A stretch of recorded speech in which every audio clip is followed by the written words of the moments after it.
Well, I never get sick of this. We're getting a second taste of this man this season as he is back in town this Sunday when the Ravens host the Broncos on CBS. He is, of course, our longtime friend, the great Jim Nantz, and he is back with us now here on GCR. Jim, it's Glenn. Always appreciative of you taking the time. Thank you for joining us this morning, sir.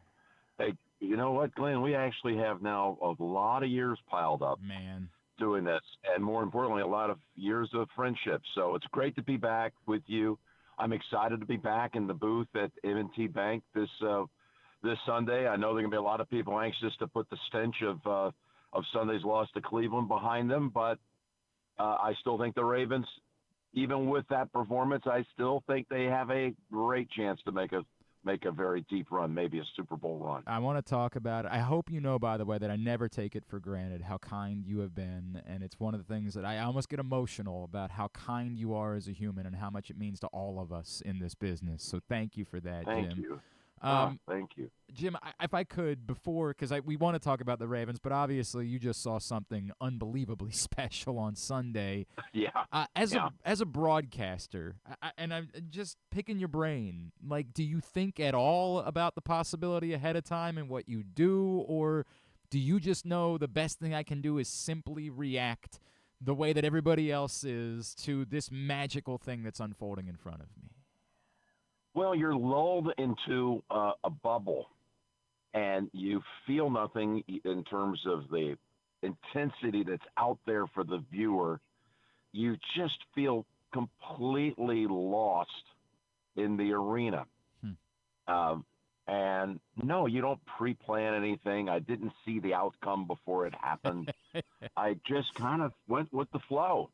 And I've had it played back to me a few times over the last couple of days, and I find it interesting, my cadence on it when the snap was made and you see Jaydan Daniels trying to buy some time by rolling to his right and even backpedaling a little bit to the 30-yard line, and I made a reference about that. Yep. So my voice is very much just kind of like, hey, we're playing this out. This is getting longer by the second, and now he has a chance to step into something, as if to say, and now we can get to the throw that we're all waiting for, and and now here it is, the Hail Mary that will decide it, and something like that.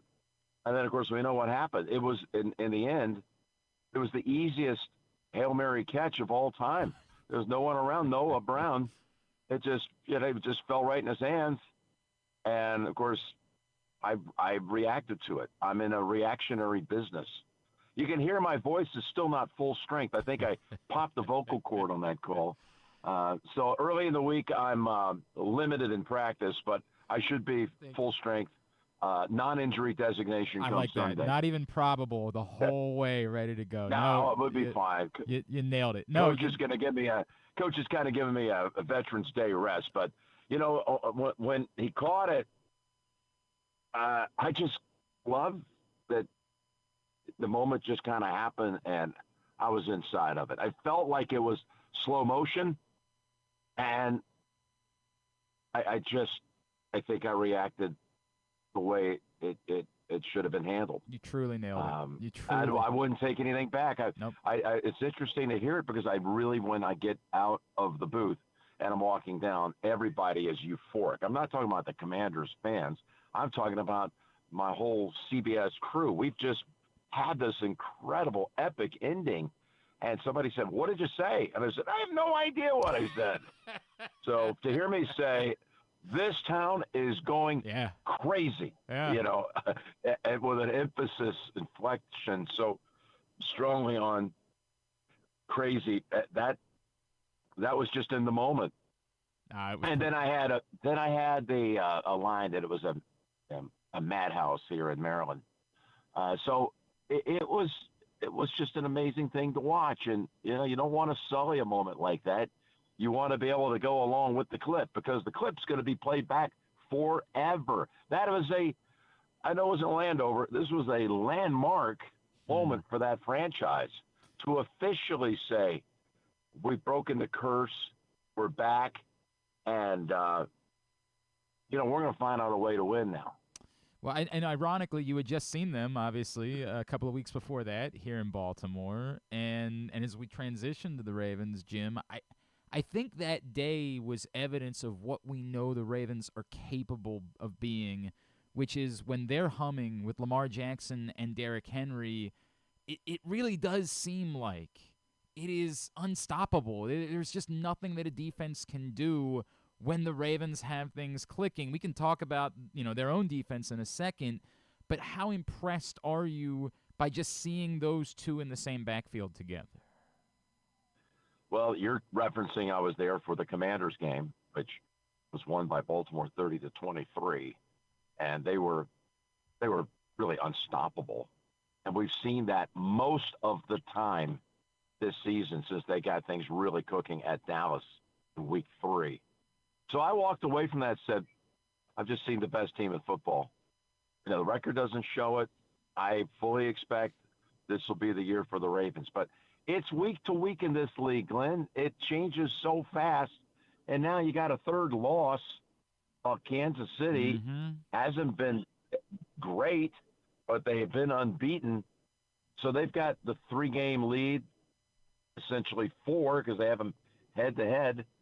They have a 4-game lead on the Ravens with 10 regular season games to go. That doesn't mean you can't go win on the road. But I was surprised by the Cleveland loss. But then again, almost nothing in this league surprises me anymore. Boy, isn't that the truth? The great Jim Nantz is with us. Ravens-Broncos Sunday, 1 o'clock on CBS. He, Tony, and Tracy are on the call. Jim, if I could, when you saw them that day, was there any part of you that said, yeah, but you know what? The Commanders moved the ball really well against them. You have caught, obviously, all of the legendary Ravens defenses over the years. You've seen all of it. We are not used to this here in Baltimore. Were you concerned then, and how concerned are you, particularly after the Browns game, about just in the context of trying to win a Super Bowl where the Ravens are at defensively?